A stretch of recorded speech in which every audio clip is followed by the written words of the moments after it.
You are listening to Leading the Factory Forward with your host, Lynn Friest. We share interviews with manufacturing experts and strategies for embracing the digital future, recruiting a new workforce, finding new business. Lynn is an advanced manufacturing strategist and leadership consultant who is on a mission to show manufacturing leaders how to improve their current operations while preparing for a digital future. And here's your host, Lynn Friest. Hello, and welcome to this episode of Leading the Factory Forward. This is episode 76, and today's episode will be about using additive manufacturing with our guest, Chris Hill. At Leading the Factory Forward, our goal is to help you create a compelling future for yourself, your teams, and your organization. I encourage you to visit my website and download the summary at the bottom of the podcast episode, and use that as a tool to capture notes as you explore the concepts in this episode. Or, to help you get started on your journey and to stay up to date on new episodes, please download the free worksheet, 3 Steps You Need for a More Productive Workday. Well, today we're talking with Chris Hill from Iowa State University about additive manufacturing. Chris is the Technology Assistance Program Director at CIRAS, the Center for Industrial Research and Service, and it's part of the College of Engineering and the Office of Economic Development and Industry Relations at Iowa State University. Chris has worked with manufacturing companies for more than 26 years. He has held a variety of manufacturing, purchasing, quality, engineering project, and program management roles for both domestic and international projects. Chris has spent his last 7 years in industry leading new product development programs for one of the world's largest appliance manufacturers. He had responsibility for design, manufacturing, purchasing, and quality. Chris has worked with companies from around the world to resolve cost, timing, process, and quality issues. He has also utilized advanced engineering and manufacturing methods to reduce development cycles and improve manufacturing efficiencies. Chris leads the CIRAS efforts in building technical skills and deploying advanced manufacturing technology in Iowa manufacturers. So some of the things we're going to talk about with Chris today is, why is additive manufacturing a useful tool in the manufacturer's toolbox? What are some typical applications for additive manufacturing? And also some things that are new or non-typical applications. How have Iowa companies benefited from using additive manufacturing? What might be the future of additive manufacturing technologies? And some additional services that he can talk about also from CIRAS that might be useful to manufacturers, such as a scanning service, help with augmented reality and virtual reality projects, automation, and the idea of cobots or robots that work with the human manufacturers. And then AGVs and how some automatic guided vehicles could maybe be of help. So with that, let's get on to our interview with Chris. Well, I'd like to welcome Chris Hill today to our show. Chris is a representative from the CIRAS group, and I'll have him explain a little more about them. And today we're going to be talking with Chris about some of the promise and possibilities of additive manufacturing. So, Chris, I'd like you to go ahead and share your story and what CIRAS is up to. Thanks, Lynn. First of all, it's a pleasure to be with you today on this podcast. Again, my name is Chris Hill. I'm the director of the Technology Assistance Program. It's a state program which is designed to help Iowa manufacturers de-risk technology adoption. We are housed at CIRAS, which is a center here at Iowa State University, CIRAS being the Center for Industrial Research and Service. CIRAS has many programs, both federal and state programs, and our mission is to help manufacturers improve their businesses. My focus is more on the technology side, but we do have services anywhere from strategic planning, process improvement, leadership development, to workforce development. So we do cover a wide swath of services to help Iowa companies improve. Great, Chris. So just to get started, I guess, why would our audience, the small, medium-sized manufacturers, why should they see to additive manufacturing as a useful tool? Very good question. This tool is really exploded, Lynn, here in the last 5 years, 6 years. And the reason for that is prices have declined for the systems themselves, and features have greatly expanded and opportunities have expanded. So why is it a useful tool? First of all, it allows for rapid development of both products and processes. So you can now look at a concept, print it, test it the next day, tweak it, test it again, and doing this all with a CAD program and a 3D printer. And then in many cases, locking in that optimum design before you go maybe to more traditional manufacturing methods to actually make it in the thousands, depending on what it is, or in a material that is more applicable for long-term viability in a particular process. So it's really that rapid, iterative, very quickly, cheaply arriving at optimum designs for products and processes.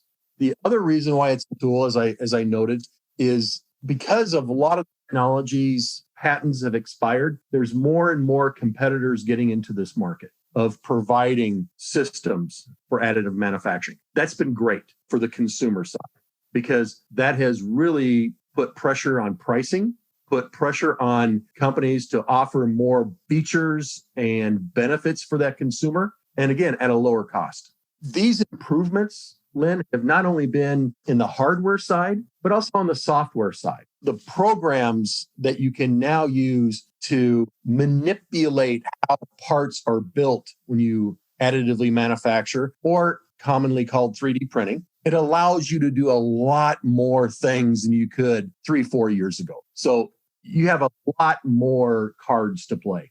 The other huge advancement is in the materials side. One of the things I find interesting as I talk to companies that maybe have looked at additive manufacturing years ago, will say, hey, Chris, the parts are very fragile. We tried it. It doesn't work. And I kind of smile when I hear that. And I have some samples I carry and I pull out a sample and I say, this part was additively manufactured using a given process. And they look at it. Oh, yeah, we had something like this. I can see how you did that. And I'll take it and I'll just toss it. And when that thing's floating in the air, I get, oh, no. And it hits and bounces. And in many cases, their mouth opens up and goes, how, was that 3D printed? Yes. So I implore, if you haven't looked at it in the last 5 years, it's a whole different ballgame. It's going from watching a little league game, baseball game, to the majors. It's advanced that much. So it is a very useful tool. So I think people always learn best if they can think about some examples. So what are some of the typical applications or even non-typical applications that you've seen manufacturers utilize additive manufacturing for? Well, based on the latest surveys, there's some trends that have lasted for decades. I personally started using additive manufacturing in the early 90s. And so some of the traditional applications are the mock-ups for marketing reviews, key customer reviews, internal reviews, mock-ups to evaluate, say if it's a product, how to package this product, how to develop, the packaging philosophy around this part. So it's a lot of manufacturing engineering uses for that particular mock-up. So when I talk about product mock-ups, it's not just for marketing surveys. It's really also for the manufacturing floor. And it really can also be used in non-manufacturing environments also. Anytime you get to a point where you have something that you use, and I'm going to throw out a simple, easy to understand example. Say I have some type of desk or something, and I want to elevate or angle something a little bit differently. I can make a jig for a fixture to hold something in the manner that I want it to make it ergonomically easier for me. So traditionals, mock-ups, jigs, fixtures, alignment fixtures, heavily focused more in the manufacturing environment, but working themselves into the non-manufacturing environment. And those are the more traditional applications. Non-traditional, one of the things that we've done here at CIRAS a couple of years ago is using this technology not to make the thing, but to make the tooling that makes the thing. So a lot of things made out of plastics.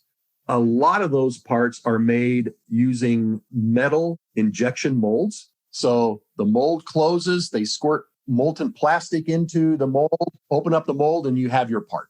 We've used this metal additive manufacturing to make metal tooling rather quickly. And that metal additive process allows us to make geometries that you simply can't make in a machining operation. So we can really optimize how that tool behaves in that process. So the parts can be made faster. If they can make more in the same time frame, they become less expensive. So there's some significant advantages in that particular method. We've also looked at it, believe it or not, for tooling for stamping dies. to bend metal. Now, full disclosure, there's a lot of limitations there. It has to be the right material, the right thicknesses, the right geometries, but it is possible to do things like that. And again, I came out of industry and we did things like that 10 years ago. And we did some really interesting things I can't really talk about. But yeah, we were stamping metal parts using additive manufacturing dies. Now, short runs, not many parts, but we could do things quickly, rapidly, improve it, test it, improve it, and get things optimized. So the last thing, and this is starting to become a little more mainstream, and that is finished goods, the final parts. So some examples right now, phone covers. My daughter, I probably have 30 phone covers that she's bought, and she can go online, design the text that she wants on her phone cover and whatever graphic she wants, and sends that to a company, and they 3D print in a rubbery material that phone cover. And she can have it inside of a week, sometimes faster, but inside of a week. So that finished goods market is really expanding because that really allows you, Lynn, to do this concept of mass customization. So now it's economically feasible to make onesies and twosies and threesies of things. Another example that people may not realize, dental aligners. A lot of the dental aligners are 3D printed. Why?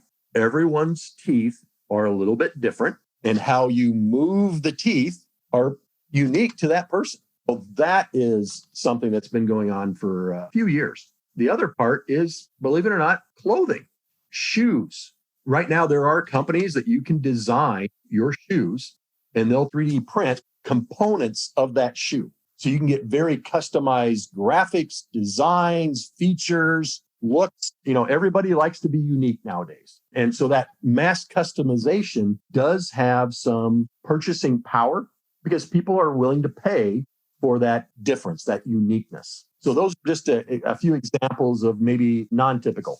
Tooling, finished parts are some examples. Great. So what are some examples you've seen of how Iowa companies have benefited from using manufacturing? How did they bring it to the bottom line, as it were? Yep.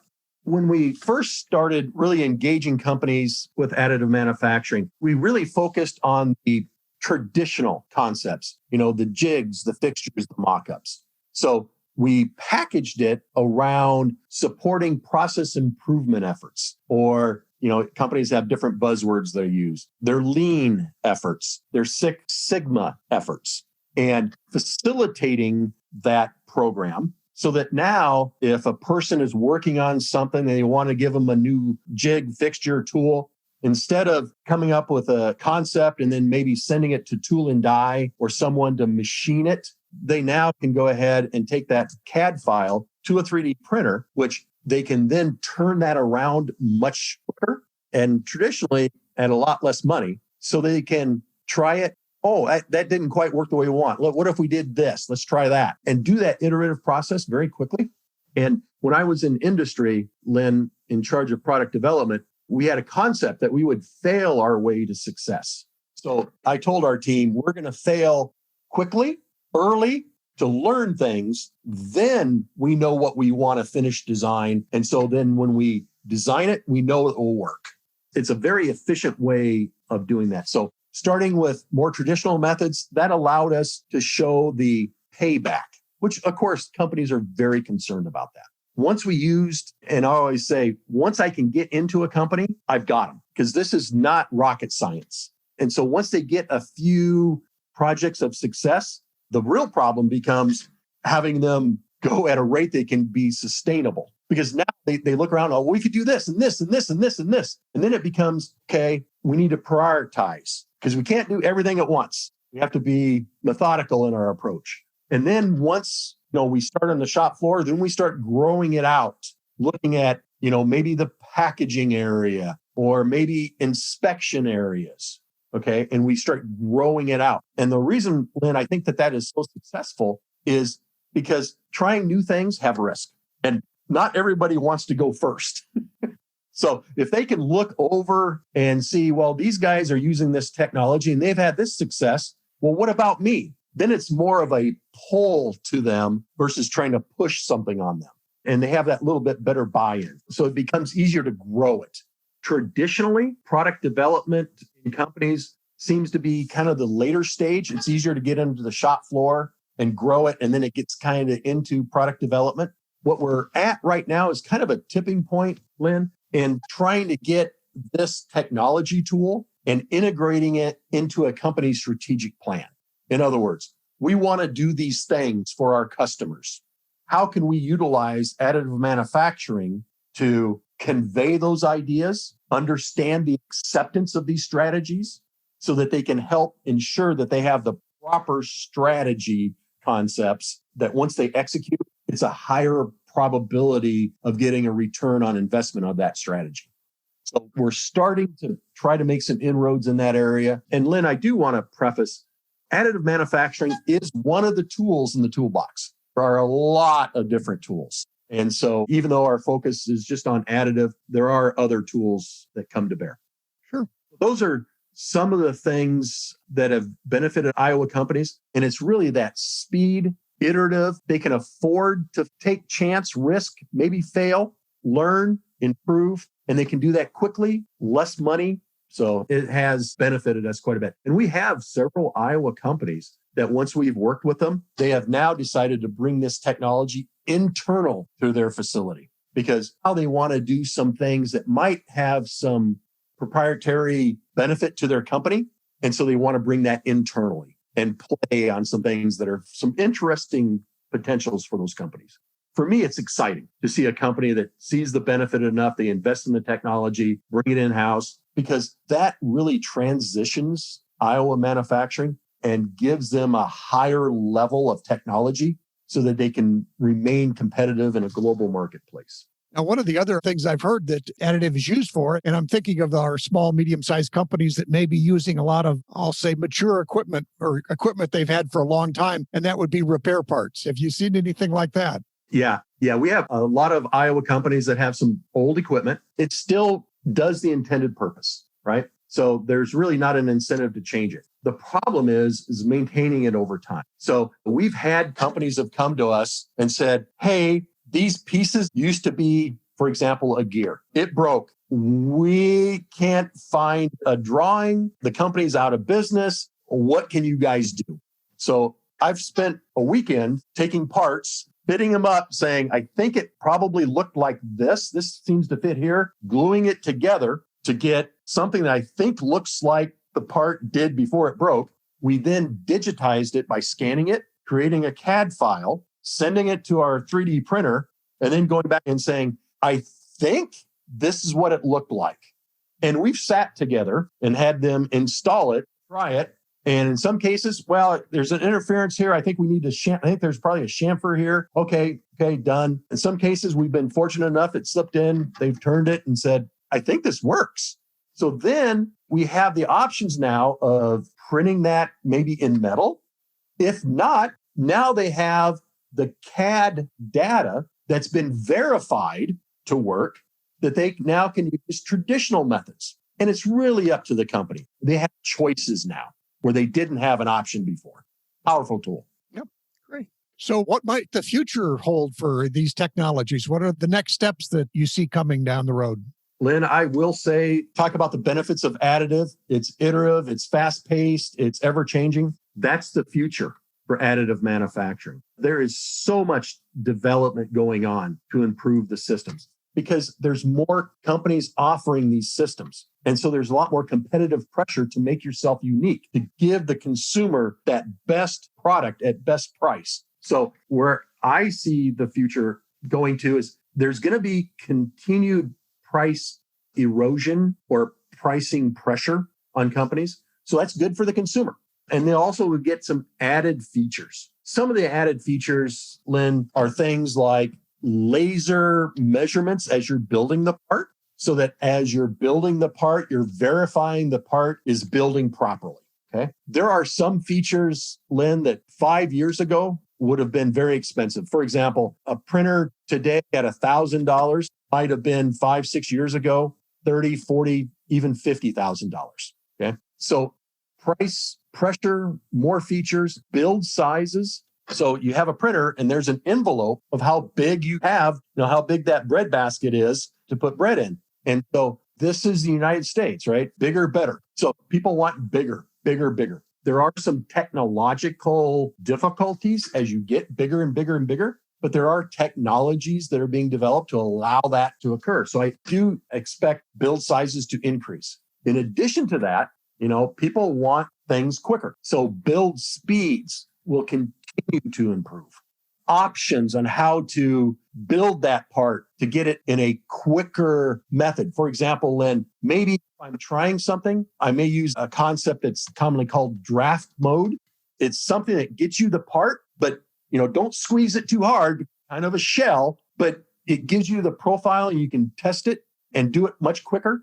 And then once you get it settled in, then you can build it for structural integrity. So those type of options are very important. Some of the bigger areas, just as important, is some of the software improvements. So when you take a model from your CAD program, and there's hundreds of CAD programs, you take that model and then you have a piece of software that the 3D printer uses to make the part. And in there, and it's commonly called slicing software. And within that software, you can now, and it's ever changing, manipulate how you want to approach the model. Maybe I want to make it really strong over here in this corner, but over here, it doesn't have to be as strong. So maybe I want to make it, add really dense fill over here, make it really solid. Over here, it can be more of a hollow end because I don't need it. So the ability to manipulate that is a powerful tool. The thing that's starting becoming more and more mainstream is part optimization.